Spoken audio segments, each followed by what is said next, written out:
Waiting rooms act as physical objects of containment, an agent of transition, a boundary, or a threshold. These liminal spaces invite introspections into our mental, emotional, and physical worlds, asking, what does it mean to care? How does our expression of internal states shape and react to the complex world we live in? Through contemporary craft, these artists bring us into the consulting room. Through the process of creating art, Linda Literal is able to speak the unspeakable, give a voice to the voiceless, and provide a sense of hope and healing for the viewer. Born in Jackson, Mississippi, Linda conceptualized evocations when she was writing her book about the rampant pervasiveness of childhood sexual abuse in our culture. For too long has silence been the non-answer, merely allowing abuse to continue. It's art that helps change the cultural norms of society and allows for survivors of sexual assault like Linda to recover and rise above. Although the faces are her own to give it a personal touch, they are multicolored so as to represent the whole of society. The drawings, appearing childish and innocent at first, become more sinister upon examination. Stockwell's 2D 3D is a three-dimensional interpretation of a two-dimensional logo for Sarah's Kitchen, a vegetarian restaurant where healthy meals are said to be crafted with TLC, or tender love and care. The word craft, as applied to artistic pursuits such as painting, sculpting, or even cooking, always implies a know-how, but often one can see or sense that underlying the know-how, there is TLC.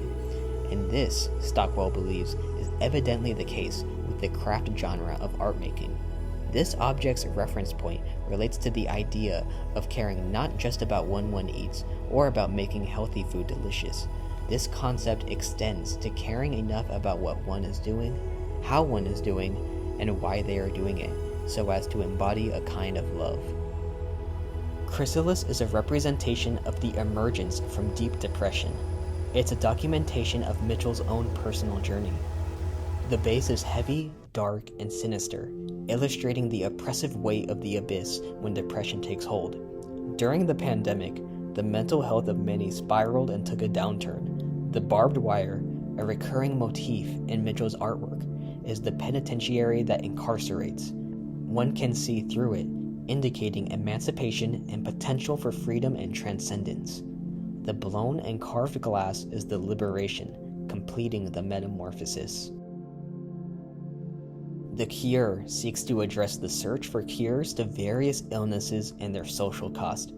Most recently, the COVID-19 vaccine, but also a wide range of deadly diseases which the modern world faces.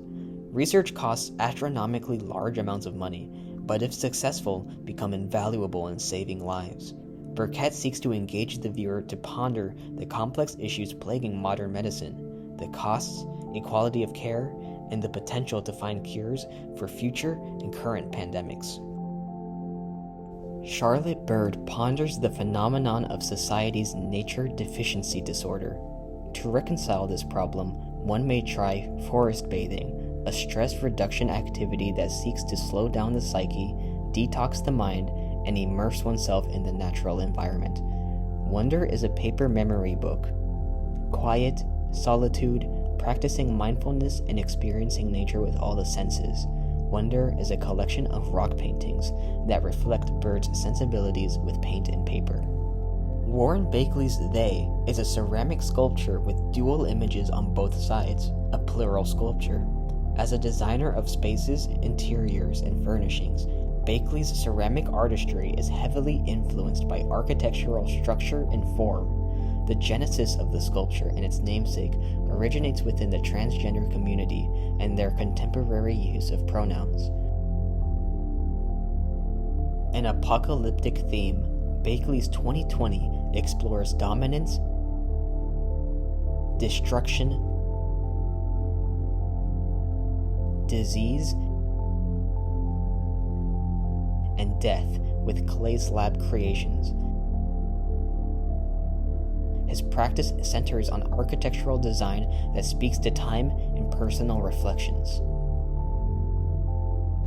When Kathy Nita thinks of healthcare in the United States, she is reminded of her privileges as an educated, employed white woman. Though she's had to deal with her fair share of difficulties with doctors not listening to her and even writing her off with women's issues, she is lucky to have the insurance and safety net to find someone who will listen and care for her.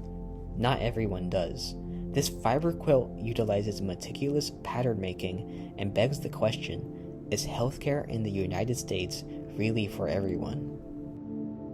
In times of uncertainty, chaos, division, and distress, art plays a vital role in reminding us of its powers as a universal language and a catalyst for change and healing. Lombroso is interested in healing as an active process of repairing our bodies, minds, and world. Lombroso employs gauze bandages in her work, as well as extensive stitching to mimic the sutures used to close wounds. Hidden Wounds uses allusions to text that remind the viewer that in healing, we are also creating new narratives for ourselves and the world at large. Tundra is a response to the problem of global warming. The playful and mysterious shapes were inspired by the wonderful figures which are created when the snow covers the trees of the Arctic tundra. Most haven't and will never get the chance to see this fantastical display. Schneider's sculptures are a tribute to these snow-covered northern forests, hoping to ignite a curiosity and care for these faraway places which are so necessary for our survival. The white brick gives the pieces a permanence that doesn't exist in nature, but is a material with artistic and ancestral importance in humanity's history. Utilizing acrylic paint on wood panel, Olivo is interested in the way paint can be manipulated and transformed to create different forms and textures. Olivo challenges the identity politics of the other through referencing weaving traditions and techniques.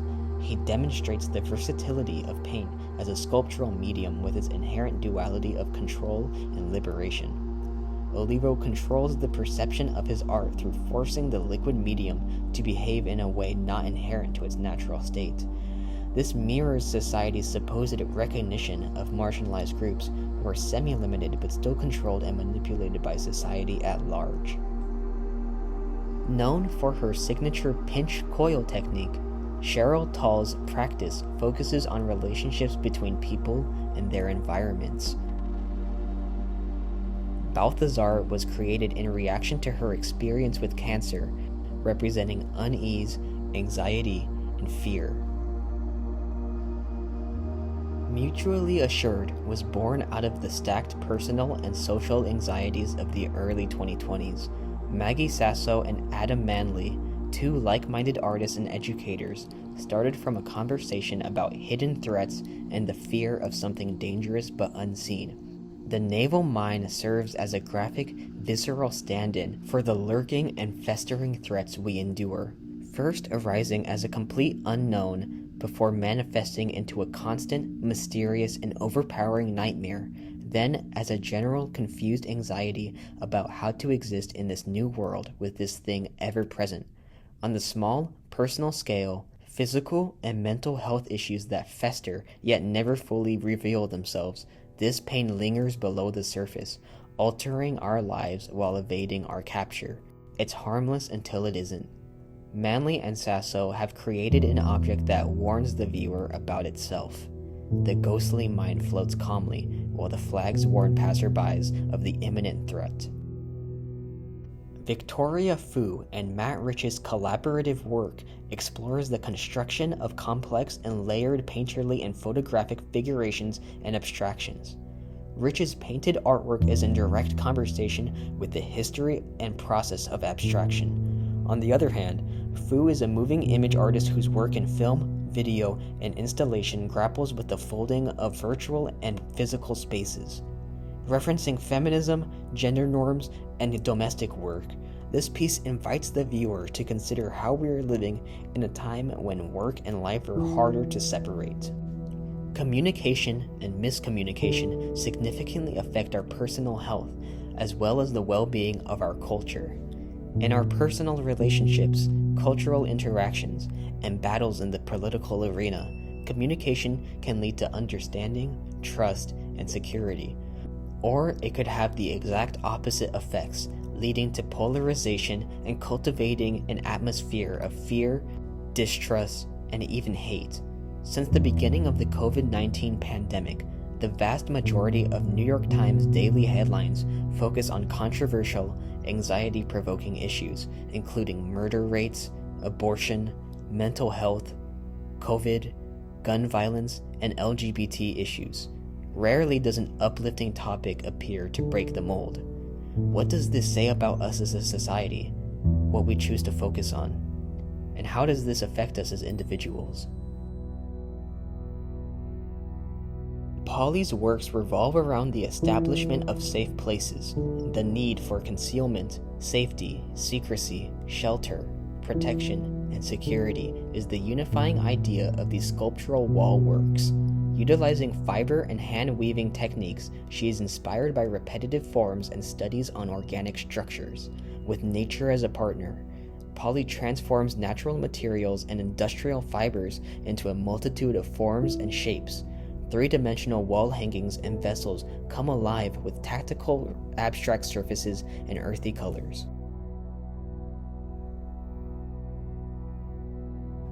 For over 20 years, Michelle Montjoy has visited and revisited the sweater form, knitting yards and yards of arms to wrap around the viewer and the void.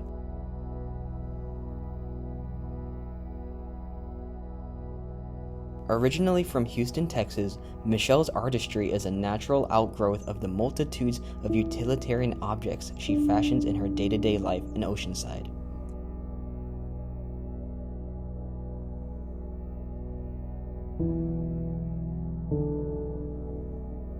For her, the knitting form provides resonant contradictions. Purpose and futility, hope and loss arrive in gesture and hollowness. Each piece holds a place for you, me, and everything else in between.